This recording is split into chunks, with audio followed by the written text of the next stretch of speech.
10 de junio de 1971, San Cosme, jueves de Corpus. Ese día es la culminación de un movimiento que tenía como propósito central rescatar las libertades, y específicamente la libertad de manifestación en el país y particularmente en la Ciudad de México, que había prácticamente sido anulado tras la matanza del 2 de octubre de 1968. Menos de 2 años y medio después, los estudiantes salimos a la calle. También a apoyar al movimiento obrero, a denunciar la falsa política demagógica del presidente Echeverría de supuesta apertura democrática, y apoyar a los estudiantes universitarios de Nuevo León que estaban luchando por consolidar su autonomía, conquistada apenas en 1970, estableciendo un gobierno democrático para esa universidad. Ese movimiento del 10 de junio tuvo que vencer muchos problemas, entre otros una disputa, una disidencia interna de un sector que consideraba innecesaria la manifestación porque consideraban que la destitución del rector militar, la suspensión de la ley orgánica corporativa en Nuevo León y la renuncia del gobernador, en realidad destitución del gobernador por Echeverría, eran un triunfo. Y quienes decíamos que eso, habiendo sido pasos muy importantes, no justificaba suspender una movilización porque estaba en cuestión el tema central de la libertad, el tema del apoyo a los trabajadores y el tema de sostener la oposición al gobierno de Echeverría. Discutimos mucho, muy acaloradamente, muchas veces con pasión exagerada. Hubo descalificaciones de un lado y de otro. Ellos, cuando digo ellos, me refiero al viejo grupo de la dirección del CNH que acababa de regresar de Chile, entre los que se encontraban Gilberto Guevara Niebla, mi gran amigo Eduardo Valle y un asistente de Gilberto Guevara que era Salvador Martínez de la Roca, que también recientemente salía de la cárcel.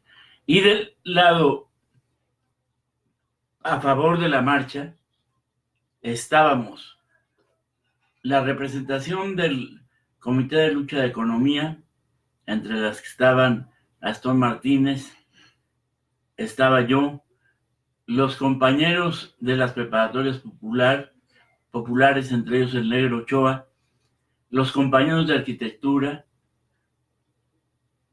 los compañeros del Politécnico, destacadamente Severiano Sánchez, los compañeros de Chapingo, de las normales, y asamblea por asamblea logramos derrotar a la corriente que estaba en desacuerdo con la marcha. Debo decir que a pesar del desacuerdo, fueron a la manifestación. Hay fotografías, las tengo publicadas hoy en mi página de Facebook, donde está Miguel Eduardo Valle de manera valiente confrontándose con la policía el mismo día y en el mismo lugar de la manifestación del 10 de junio. Fue una marcha programática, no se reducía a una sola cuestión ni a una sola demanda o consigna, sino que abarcaba un programa general de reivindicación de la libertad, de lucha contra la demagogia y de unión obrero estudiantil. Sabíamos que podía ocurrir un enfrentamiento, porque apenas unos meses atrás, si no recuerdo mal, en el 4 de noviembre, cuando tomó posesión Salvador Allende en 1970 en Chile, se usó a los halcones para reprimir una manifestación del Politécnico que además tenía dos propósitos: apoyar a Allende y apoyar a los obreros de Ayotla Textil. Es muy importante el asunto de la Unión Obrera Estudiantil porque en 68 aprendimos que una de las debilidades del movimiento, si no es que la principal, fue que no tuvimos el respaldo del movimiento obrero y que eso le facilitó al gobierno la utilización salvaje de la masacre el 2 de octubre. No como en otras partes, en Francia, donde al mismo tiempo que el movimiento estudiantil había una inmensa huelga de trabajadores de casi 8 millones, o que en Uruguay, o que en otras partes. Aquí no contamos con la participación de los trabajadores. Había núcleos aislados, muy valientes, muy importantes, pero no logramos paralizar, como he dicho, ni siquiera una tortillería. ¿Y por qué no lo conseguimos? Porque existía y sigue existiendo el control corporativo del movimiento de los trabajadores a través del charrismo sindical. En resumen, la marcha del 10 de junio, la marcha de San Cosme, la manifestación no puede reducirse a denominarse halconazo. Es muy importante denunciar, exigir que acabe la impunidad que le costó por lo menos a esa manifestación la muerte de 44 personas, perfectamente identificadas con nombres y apellido en una investigación basada en las indagaciones de la Fiscalía que dirigió Ignacio Carrillo, que hizo Eduardo Valle y a la cual apoyé. En esa investigación detectamos 44 personas muertas en las calles de esa tarde trágica de el jueves de Corpus.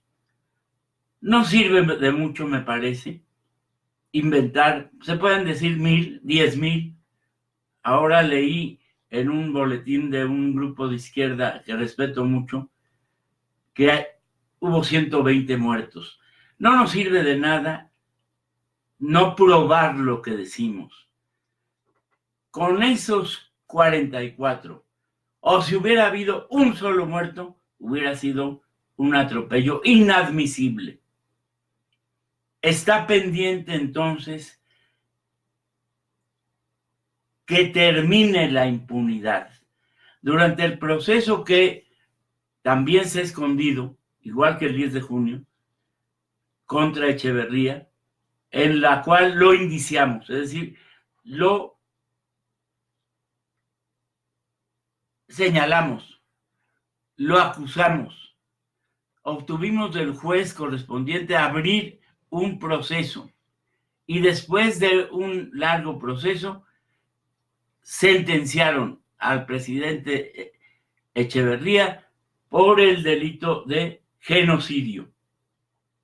No es que ese día hubiera habido un genocidio, es que la sistemática acción del Estado mexicano durante un decenio largo, de 1956, cuando tomaron el Politécnico, hasta 1972, pasando por la represión al movimiento estudiantil en 58, a los movimientos en Sinaloa, Sonora, Oaxaca, Puebla, Tabasco, Yucatán, todo el país, tomas de las universidades por el ejército, destitución del rector Elí de Gortari en Michoacán, del rector Pepe Alvarado en Monterrey, acción contra los estudiantes en la huelga del 66 en México.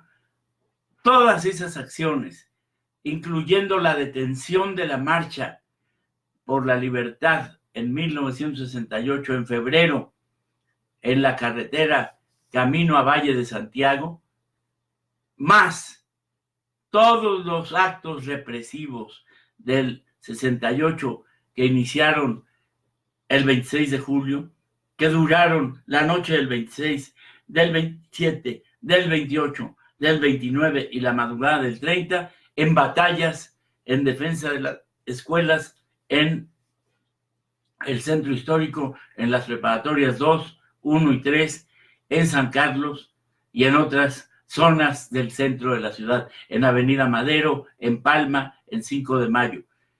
Desde esa noche hubo víctimas.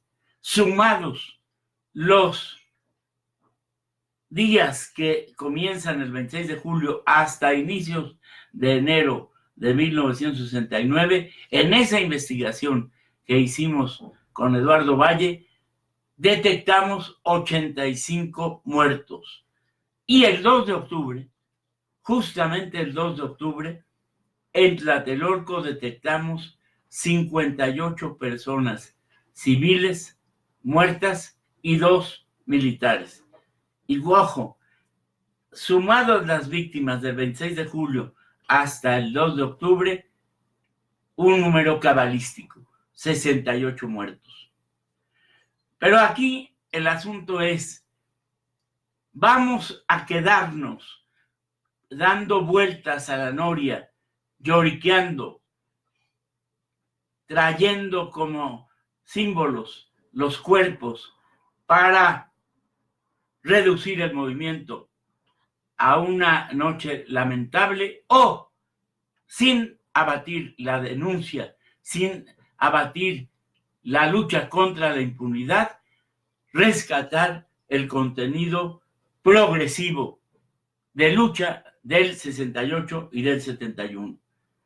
Algunos comenzamos por dar esta lucha que nos costó mucho, porque era dominante la otra versión, la versión que está, para decirlo de manera resumida, en el libro de Elena Poniatowska de La Noche de Tlatelolco.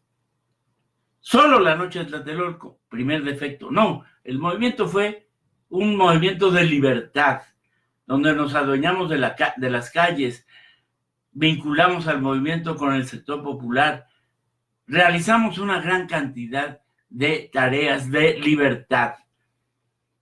Y el 10 de junio fue la continuación de ese proceso que, por cierto, no se ha interrumpido hasta la fecha. Después del 71 vinieron luchas en Sinaloa, en el resto de las universidades del país. Resurgió el movimiento estudiantil en 1986-87 con el Consejo Estudiantil Universitario. Volvió a aparecer en el movimiento de apoyo al Ejército Zapatista de Liberación Nacional en 94. Se expresó en el movimiento electoral de 1988. Se expresó en la movilización en defensa de la gratuidad en el movimiento del 1999-2000, conducido por el CGH y que cometió gravísimos errores, pero conquistó y logró defender la gratuidad de la enseñanza en la universidad. Todo esto para señalar, el 10 de junio fue una escala más en la larga marcha del combate por la libertad, por el socialismo, por la unión con los trabajadores y contra la demagogia del presidente Echeverría. Y ese es el centro de la cuestión hoy en 2019. El 10 de junio no puede, por más intentos que se hagan, por más oficinas, museos, homenajes que se hagan a los caídos, por más centros de la memoria que organicen, no se puede reducir a una cuestión de lamentos ante el Estado. ¿Qué debemos exigir, no pedir? Hoy me preguntaban por radio y televisión, ¿qué le pide usted al gobierno de López Obrador? Y respondí, absolutamente nada. Le exijo que como jefe de Estado, que lo es, a nombre del Estado mexicano, se promulgue en la Constitución un artículo que diga que el Estado mexicano asume la responsabilidad de haber actuado contra los movimientos sociales durante décadas, antes y durante el 68 y después del 68, contra los trabajadores en 58-59, contra los mineros de Santa Rosita en 52, contra los campesinos cuando asesinaron a Jaramillo y su familia, cuando masacraron a los campesinos en Guerrero buscando exterminar a Lucio Cabañas y su guerrilla, cuando empezó la política de desapariciones, en las que, por cierto, desapareció el compañero de mi amiga Marta Camacho, que parece que estuvo hoy en la conferencia mañanera del presidente López Obrador, y a la cual le envío desde aquí mi apoyo y solidaridad, y recuerdo su lema: mientras te recordemos, estás vivo, que pone en el marco de la fotografía de su esposo, que fue salvajemente torturado hasta ser muerto. A esas madres que continúan luchando, toda mi solidaridad. Al Estado que encabeza hoy el presidente López Obrador, repito, les exigimos que asuma como jefe del Estado que se practicó una política de exterminio, de genocidio contra los disidentes, y que frene todas las acciones que hay ahora, que no se quedaron atrás, contra los movimientos populares, como el que encabezó Samir Flores y que fue asesinado en las puertas de su casa por oponerse a la presa termoeléctrica en el estado de Morelos, como los que murieron apenas antier en Guerrero, como los que fueron acosados y balaceados en Chiapas, miembros del Ejército Zapatista de Liberación Nacional, como el líder de la minoría huichola recientemente asesinado, como un sinnúmero de personas que han continuado siendo asesinadas. Eso, presidente López Obrador y todo su gabinete, no puede quedar en un mausoleo, en un museo de la memoria. Tiene que traducirse en suspender esa política. Y estamos en un riesgo muy grave de que renazca, independientemente de la buena voluntad. Dice el presidente López Obrador: no va a haber represión porque yo no soy represor. El ejército es pueblo vestido de verde. Y le pregunto al presidente López Obrador: ¿se garantiza que las 6,000 tropas de la Guardia Nacional establecidos en el sureste del país para ceder a las presiones de Trump no van a cometer agravios contra los migrantes? ¿Se puede garantizar eso? Cuando ya ha habido situaciones de disparos al aire por ahora contra los migrantes. El límite tan delgado de eso a una matanza es prácticamente nada. ¿Cómo se garantiza que no habrá eso? Dejando de utilizar esa política represiva. Pero si apenas antier se pactó, aceptaron los términos de Trump para imponer la política de convertir a México en el gendarme, en el guardián de la frontera sur y evitar el flujo de miles, millones de migrantes a los Estados Unidos y convertir a México en tercer país seguro, no importa el término. ¿En qué quieren convertir a México? En un gran muro. Ya no es el muro de los 3,000 kilómetros de Matamoros a Tijuana. Ahora todo el país es un muro de contención de la migración. Como bien dijo Porfirio Muñoz Ledo, queremos abrir el norte, la frontera norte, y sellamos la frontera sur. El 10 de junio no es un asunto de viejitos, de nostálgicos, es un asunto de hoy. Y el asunto de hoy es impedir que la fuerza estatal sea otra vez utilizada para reprimir, para perseguir, para juzgar, para desprestigiar y eventualmente matar a los que no estemos de acuerdo con este gobierno. El 10 de junio sigue vigente. Las libertades siguen siendo una necesidad que tiene que expresarse y defenderse al precio que sea, con el gobierno que sea. El 10 de junio solo tiene sentido si se convierte en una bandera, en una antorcha de libertad. Marchas de recuerdo, peregrinaciones de lamentos, no son ni tienen nada que ver con el movimiento libertario del 10 de junio de 1971. La lucha continúa, es solamente el principio. Hasta pronto, compañeros, y vamos a mantener esa defensa de las libertades al precio que sea necesario.